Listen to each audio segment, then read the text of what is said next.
Sinikawatan? Aba. Nauwi sa barilan ang paghahain ng search warrant sa Barangay Fatima sa General Santos City. At nang humupa ang barilan, arestado ang target ng operasyon na nagmamay-ari umano ng may illegal na armas. Patay ang kasama niya sa bahay at isa pang lalaki ang nasugatan. Ayon sa naarestong suspect, hindi siya ang may hawak ng baril na nasa search warrant, kundi ang namatay niyang kasama.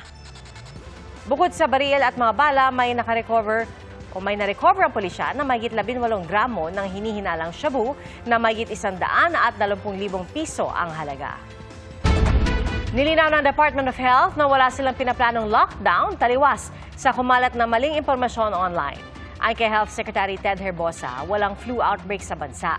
Ang mga sakit na nararanasan ng ilan ay influenza-like illnesses na itinuturing na seasonal respiratory illnesses. Hindi na daw kailangang obligahin ng gobyerno ang pagsusuot ng face mask pero hinihikayat na magsuot nito ang mga may sakit para hindi makahawa. Nasunog ang isang pabrika ng damit sa Bangladesh. Nagsimula ang sunog sa itaas na palapag ng pabrika at pahirapan ang pag-apula sa apoy kaya inabot ng mahigit 4 na oras bago maideklara ang fire out. Inaalam pa ang pinagmula ng sunog, gayon din ang kabuang halaga ng pinsala sa ari-arian.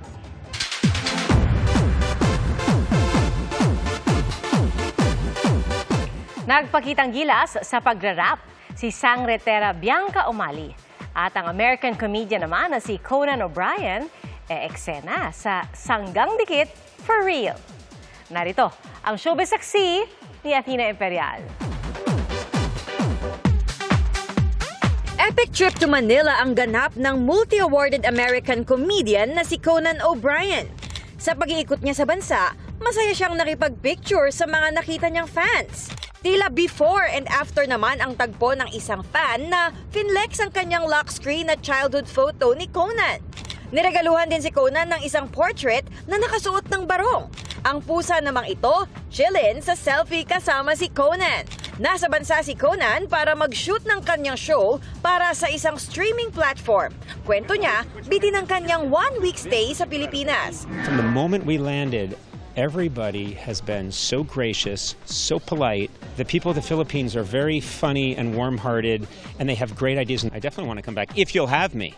Bilang lang ang mga araw ng Hollywood star dito sa Pilipinas at Sanggang Dikit for Real ang isa sa mga napili niyang puntahan. All smile si Conan, kasama ang mga bida nitong sina Dennis Trillo at Jeneline Mercado. Pero di lang bisita sa set si Conan, eksena rin siya sa serye For Real. They sent us the script, very good writing, loved it. They seem to understand that I'm a silly fool. They made me a madman, which is, they beat me up. The actors are so good. And they made me very welcome here. Saya, grabe. Parang panaginip. Di ako makapaniwala. Di ako makapaniwala na nag-guest siya dito. Kaya, thank you, Conan. It's an honor. Ang sarap ng pakiramdam na, syempre, parte kami ng pinunta dito ni Conan sa Pilipinas. Wait, there's more! May epic greeting din si Conan para sa 30th anniversary ng longest-running gag show na Bubble Gang. Labis itong ikinatuwa ni Bitoy. Bitoy!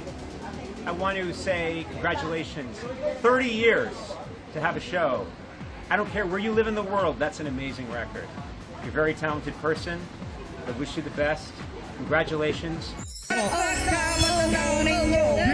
Napabilib naman ang netizen sa pagrarap ni Bianca Umali sa It's Showtime kahapon. Tao po, nandyan po ba kayo sa loob? Malaking bahay at malawak na bakuran. Nakaduwit nga si Giselle Grutas na featured sa classic hit ni Glock 9 na Upuan.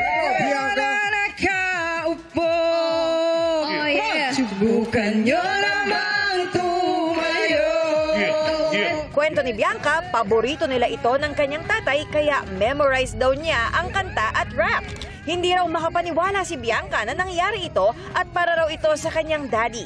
Napa-comment din ng boyfriend niyang si Ruru ng angas naman. Para sa GMA Integrated News, ako si Athena Imperial, ang inyong saksi. Salamat po sa inyong pagsaksi. Ako si PR Kanghel para sa mas malaking misyon at sa mas malawak na paglilingkod sa bayan. Mula sa GMA Integrated News, ang News Authority ng Filipino. Hanggang sa Lunes, sama-sama po tayong magiging saksi!